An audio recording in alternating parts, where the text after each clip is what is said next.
You're watching Console Conversations. Hello everybody, it's me, Walter the Germany Ball, and we're here with Console Conversations Season 2, Episode 9. We're almost at the end of Season 2, actually. So, last time we had a special guest, Blorg, and now we have another special guest, my friend, PaNiC. So, What's up? he's going to be joining us, and we're going to start off with what we've been playing recently. And me and PaNiC both have one game in common that we've been playing recently, and that is Ghost of Tsushima. And so, yeah, that's what I've been playing, and sort of playing a little bit of Celeste, but, you know, pretty difficult game, so kind of got stuck. So, yeah. And whoever wants to go next can tell us what they've been playing recently. Well, what I've been playing recently is I've been playing a lot of Dreams. It's a really fun, pretty complicated, but that's... And I've also been playing a little bit of Paper Mario, like in between my times in Dream. Alright, and... Yeah, Oh, yeah, go ahead. I've been playing Ghost of Tsushima, like Walter said. It's pretty great. I think a lot of the open world stuff is pretty well implemented. There are some problems, but overall it's a pretty positive experience, so I'm happy with it. Yeah, and the combat's really fun with all the things you can do and how exciting it is, so yeah, that game's been very interesting and fun. And so that ends it off for what we've been playing. So now we're going to talk about Sega. I made a little one-off video talking about how dumb I thought the Game Gear Micro was, and a lot of people agreed. But we haven't really dived into it, and we haven't talked about the other things they're doing. So the three things they've been working on have been the Game Gear Micro, the Astro City Mini, and Fog Gaming. So I'm going to go through those, and then you guys can share your thoughts. So the Game Gear Micro is, and it's probably like this big, and it's $50, and it has 4 games, and there are 4 variants. So, all in all, you'd be spending $200 to play 16 games, most of which aren't even good. Like, the Game Gear has like 10, that's being generous, like 5 good games, and they don't even have all of those. Then There's also different games in each console. Yeah, so it's like kind of like a loot box thing. It's like a semi-loot box thing, which is gross. And then they have the Astro City Mini, which is a mini arcade cabinet, which actually does have some good games. They have like Virtua Fighter, they have Fantasy Zone, and Golden Axe Revenge of Death Adder. So they have some good stuff on there. And then the final thing is Fog Gaming, which is basically just streaming for Japanese arcade games. So yeah. You guys can go ahead and share your thoughts on those, since I've already shared mine quite extensively in other videos. Well, I think Fog Gaming's like they're trying to make it seem like, oh, you can play arcade games at your house, but the whole point of going to an arcade is experiencing the arcade. So I guess it would be kind of useful sometimes if you're like, oh, I want to play this game that I'll probably only get like a few minutes out of, and then go back to doing whatever I was before. Yeah, most arcade games don't really hold up when it comes to playing them in a more... like when you look at like the Sega Genesis or the Super Nintendo, when they ported over games from the arcades, they had to really change them. A good example is Ninja Gaiden. It originally was this really mediocre beat 'em up, but then they had to completely change it to be this run and hack and slash game and made it something completely original. So yeah, fog gaming is not a very good idea, and it's not implemented very well. And also they were claiming that's their big 2020 announcement, when that's not really big. I mean, me personally, I thought it would be like a good Sonic game or something, or like a Dreamcast Mini or a Saturn Mini, but no, it's just fog gaming, which nobody cares about. So yeah, and so you guys can share any other thoughts you have on these Sega systems. You can go ahead. I mean, it seems to me like pretty much all of these are, repackaged old games with a hardware gimmick. And the hardware gimmick isn't even really that great. So to me, it seems like you'd be much better off just playing on like an emulator or something if you really do enjoy these games, rather than, spending however much you need to on each one of these weird, gimmicky pieces of hardware that, one, probably aren't even very well designed, especially in the case of the Game Gear Mini. I mean, the thing is so tiny you could barely even see the screen. Yeah. You could download an emulator on your phone and play those games with a bigger, better screen for free. Yeah, I've done that Like, with Game Gear it's, games. So it seems to me like if you really do love those games and you kind of want to do it just for the novelty of having whatever hardware gimmick is coming along with these, then sure, it would be worth buying. But for the general market, I think it's kind of a dumb idea, personally. I think, you could have spent the money on something a bit more innovative or a bit more interesting rather than just throwing out 3 little gimmicky things that aren't really worth anybody's time or money. Yeah, I totally agree. And then you have like the NES or SNES Classic or the Genesis Mini. Those are like game compilations with cheap little game consoles, so they're kind of understandable because they have pretty much every game you would want. But with these new ones, they have like I said, they have 4 games. They're not even that good, and you could get them all on an emulator. So when if it had tons of games on there that would be hard to get on the internet for ROMs, which pretty hard to get Genesis game ROMs in my experience. That makes sense, but why would you spend $200 on 16 games? So yeah, I totally agree with that. And so that ends it off for talking about Sega's being very weird in 2020, but another company's being weird in 2020, and that is Intellevision. Yeah, Intellevision. So yeah, Intellevision's actually making a comeback with the Intellevision Amico.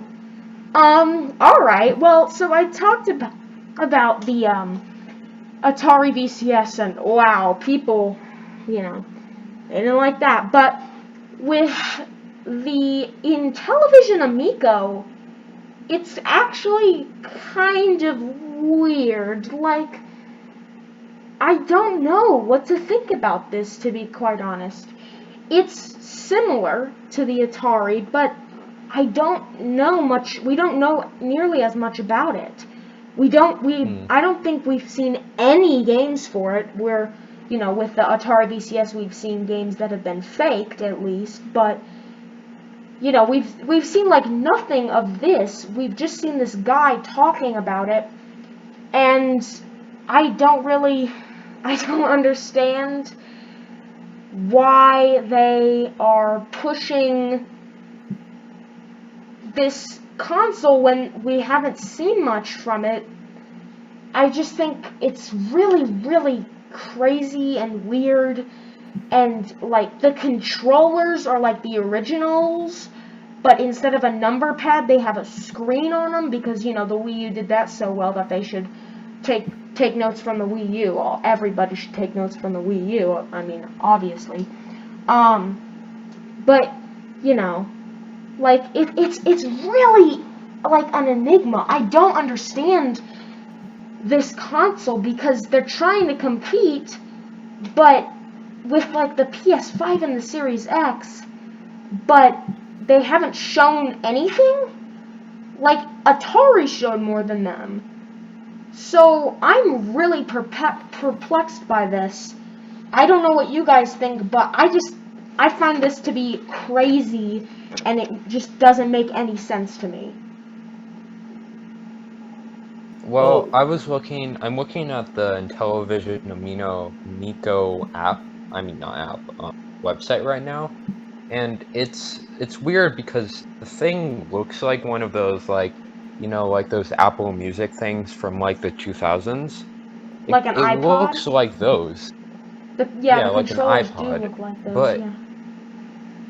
but yeah. has touchscreen, motion control, vocal Yeah. multiplayer, and LED lights, which is like a bunch of just random things that don't really need to be there. Yeah. Yeah, it has a lot of things that they just don't need in there. It's Intellevision. I mean, they don't need that. Like, just put out Dracula 2. That was the like one of the very few good Intellevision exclusive games. So just put out Dracula 2 and we'd be happy. No, it's a touchscreen. They have all kinds of crazy stuff like gyro and vibration, and it's kind of insane. But yeah, I don't understand it at all, and yeah, I know that PaNiC had something to say about this, so you can go ahead. Yeah, taking a look at this, it literally looks like two old cell phones from like the early 2000s or the late 90s sitting in like a charger. It's very strange to me. I don't understand the appeal of this. Mm-hmm. And they've also limited their games. If you look on the website, it's like, oh yeah, all the games are between E and E10 and up. So it's really, you're not going to be getting any major games for teens or adults who are usually the ones playing games in the first place. Yeah. So it's this very strange like appeal to new gamers that doesn't really understand what modern gaming is. It's like they're stuck in the late 90s and they're just trying to bring stuff back from then, which again, looking at this, the controllers are tiny, they have a super tiny screen. Yeah. It's like I said, it's basically a cell phone that you're playing these old E10 and up games on. It really doesn't make much sense at all that they would think this is going to work. Yeah. And I've heard, like, I've said this, like, what's the point of playing these games just for, like, remakes of old games? Why not have, like, a big new game? That's what they need, is a big thing. Like, for example, Atari could come out with a brand new Pitfall game that's like an open world game. And that would make it, that would at least give them a reason to have a console. But no, let's just remake Yar's Revenge. And it's the same thing with Intellevision. Like, you just need a big game. You can't just rely on remakes and weird, yeah. And the console, it looks like a charging cradle for the controllers. I don't understand how you fit a console in that. So it's quite insane. But yeah, with that being said, the Intellevision Amico is maniacal. It's kind of ridiculous. It makes no sense. There's really no appeal, and we barely know anything about it, and it's supposed to release this year, I believe. So it's just insanity at its finest. But with that being said, let's get in to our third topic, which is Mario 3D games could be getting remasters this year? Yeah, that's right. We have, for some reason, Mario remasters are being rumored. So we talked about this a little in the season premiere, actually, but now that we're almost at the end and we haven't got a chance to talk about it, we finally will get to it. Finally. And, we're going to talk about the rumors themselves, We're going to talk about which ones we're personally interested in, and then we're going to talk about if we think they'll be in collections or they'll be sold separately. So first we'll start off with what the rumors are. So around March, I think like March 20th or something, they put out, multiple trustworthy websites put out large rumors saying all the 3D Marios except 3D Land and Galaxy 2 will be getting remasters this year as part of the 35th anniversary. That 3D World would be ported to the Nintendo Switch, and that we would get a new Paper Mario, which that part was true, which lends this incredible amounts of credibility. But we had the partner showcase. We haven't had a real direct yet. Most of the trustworthy rumors saying when there would be a direct are gone, and we haven't gotten the announcements for these remasters yet. So it's very interesting. So we're going to talk about which ones of these remasters we would be interested in, and if we think they'll be put in collections or sold separately. So for me personally, if they're sold separately, I would only be interested in Mario 64 and maybe Sunshine, because Mario 64 is the only one I do not already own. And Sunshine, I own it, but it's like could use a lot of work. It could use a lot of work with the controls. But if they were sold in a collection, then I would just, if they were sold in collections, all of them, I would get the collection. I'm not really interested in 3D World Deluxe unless it has the entirety of 3D Land remade in HD. That would be very interesting because I like 3D World, but I already own it on the Wii U. And if they only add like a new character or some new levels, what's the point of spending $60 on that, you know? I'd rather get something like Pikmin 3 Deluxe because I don't already have that game. So, you know, that's what I would personally pick, and I personally think they will do a collection. But yeah, you guys can go ahead and tell me what you think about that. Well, I think that it would make sense for them to do a collection, like, at a financial standpoint, because, like, if they were all separate games at, like, $20, instead of, like, a whole collection at $60 or, like, $80, then people would, because they would have to choose which one or two they would want, because they would want to, like, they would want to get, like, the game that they want instead of the other games. So if they wanted to get the most money, they would have them all packaged together so that people would have to buy them if they wanted the game. And then I also think that for the specific, like, remastering of them, I think what's going to happen is that all the games are going to get a HD, like, remodel. Like, maybe, like, Galaxy will just get, like, a graphic upgrade. But the rest of them, like, that's probably all that's going to happen, because I don't think Nintendo would want to rebuild both Sunshine and 64 from the ground up. Like, maybe they'll fix some glitches or something, and maybe the camera, but I think, and maybe the controls, but I think the rest of it, like, the rest of the things that people are expecting, which would like musical remasters, like musically, yeah, like that, I don't think they're going to do that, because that would take way too much work for having three like pretty big games inside one pack. Yeah, and so, yeah, I think they'll probably give, you know, Sunshine and 64, you know, new graphics and controls, and update, like, the sound. But with like, Galaxy, I think they'll just port it in HD, pretty much, and then with 3D World, they'll just port it. So yeah, and so what ones would you personally be interested in if they were sold separately? I would probably get, if they were sold separately at like a cheap, like $20 or $30, I would probably get both Galaxy and Sunshine, because Galaxy is my favorite of all of them, and then I also don't have Sunshine, and I already have 64 on the 3DS, so there's no point of having two portable 64s, even if even if the other three characters aren't in it, which would probably technically be a downgrade because that would mean less content.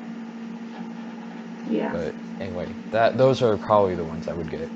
Okay. And so, PaNiC, which ones would you be interested in, and what do you think, how do you think they will sell them? I mean, knowing Nintendo, I have a feeling they'll be sold separately. They don't tend to do bundles like this very often. Yeah. If they do it in a bundle, that would be neat, because then you're at least, paying less money overall for 3 really good games. But again, knowing Nintendo, they won't do that because they like to make money, so they'll sell them all separately for $60. If they are sold separately, I would be probably the most interested in the Mario 64 and the Galaxy ones. I'm not a huge fan of Sunshine, personally. I think it's a bit bad. Maybe the remaster could fix a lot of the control problems I have with it, Yeah. and then it would be a really great game. Yeah, But there are a lot of difficulties. as of right now, I'm only interested in the Super Mario 64 and the Galaxy ones. Yeah. So yeah, with that being said, yeah, the Mario remasters, I hope they happen, because Nintendo in 2020 has been, not that great. And so, now we will get into segment number 5, which is the retro corner, where we talk about what retro games we have been playing. For me personally, I have been playing, a little bit of Donkey Kong Country on the Super Nintendo, Nintendo Switch Online, because it's a great game. But just so you guys know, there is a jump in World 4. You cannot make it unless you run. If you hold Y, you will run. You gotta know that, because I can't even tell you how annoyed I got at that jump. So, yeah, I've been playing some Donkey Kong Country, and, that's about it, because I've been really focusing on Ghost of Tsushima to get the review done. But yeah, what have you guys been playing in terms of retro games, or discovering in terms of retro games? Well, I haven't really been playing a lot of retro games lately. I want to get into playing Donkey Kong Country, because I think that it looks like a pretty fun game. And yeah, that's basically all. One of my favorite games of all time is Earthbound, and I will occasionally in my free time continue to do my 3rd playthrough of that game. So that's pretty much the only retro game I've been interacting with, but yeah, I think that game's amazing. Yeah, that game has been very interesting. I hope it comes to the Switch. Then we have, quality of life improvements like the rewind and the updated controls. But yeah, that game looks very interesting. And then we have user comments and memes. There weren't really many user comments at all, so instead we're gonna talk about memes. Because that's what we do when there aren't many user comments in this part of console conversations. So, for me personally, there is Doge 2, which, is pretty good. But, 2020, not a very big year in terms of memes personally, but what have you guys been laughing at recently?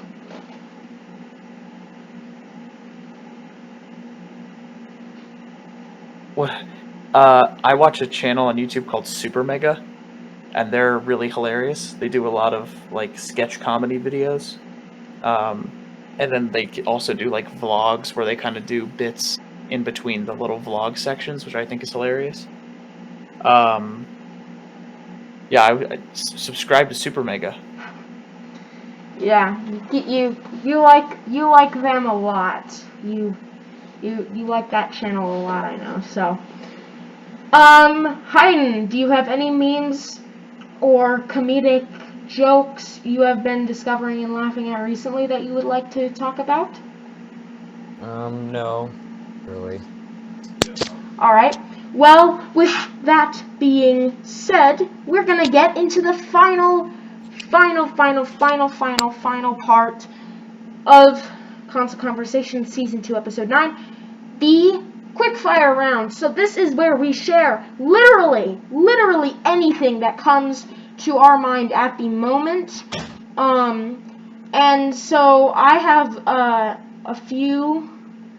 just a few. I don't want to talk about too much of this first one, but so you know, the Xbox event was here, and I'll talk about that eventually in great depth. But what I want to say is it's very interesting because every game they showed was both available on Game Pass from day one, so basically you never have to buy another game again, which is nice. Just buy Game Pass. And then 2, all of them were on either PC or Xbox One. So they still have 0 exclusives, which is weird. And if you're considering timed exclusives, they have, like semi-exclusives, they're on PC and last gen. Then they have 16, but if you're counting PS5 exclusives with that, then it's 21. So, you know, still they don't win. Sorry, Xbox, but you're doing okay. Oh, and another interesting thing is in that specific presentation, the games that were on the Xbox One S were only on the Xbox One S and weren't coming to Xbox One. Well, Xbox One, the Xbox Series. Xbox doesn't have very good names, but anyway.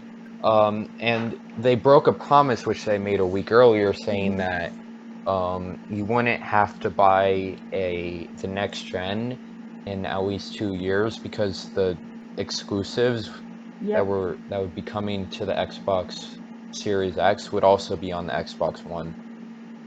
Yeah. And I have 2 more. So yesterday at the Xbox event, well, yesterday at the time of recording this, they they revealed a game called Crossfire X, I believe for PC, Xbox One, and Xbox or Series X and at PC or something. But literally today they announced it's gonna come to PS5, so they didn't time that very well. And the final quickfire thing I would like to talk about is they revealed a special edition of the PlayStation 5 made of 24 karat gold. The PS5 is already going to be pretty expensive, so making a 24 karat gold model is kind of insane. Well, it's for the dedicated gamers. Well, yeah, but like, I don't know how much that would cost. That's kind of insane. Yeah, so you guys can go ahead with any quick fire stories that you have. Another interesting quickfire story is Dreams has VR now, so you can make VR games in it, which is pretty cool. Yeah. And they added that update. And so, PaNiC, do you have any quickfire stories that you would like to share? No, I didn't come prepared with one. I apologize. That's fine. We went over a lot of things here, so that does not matter. We have gone over a lot in this episode and in this season, which is almost over. We have one final episode after this one left. Can you believe it? It's twice as long as this season is twice as long as the first one. with 10 episodes. I'll give you a hint. Season 3 is not far away. But yeah, so season 2 is almost over, but thank you guys so much for watching this season, and this episode especially. Make sure to comment down below what you want to see us talk about in videos, what videos you'd like to see. Leave a like, subscribe, be safe everybody. A special thank you to Hyden and PaNiC for appearing on this video, and be safe everybody. Goodbye.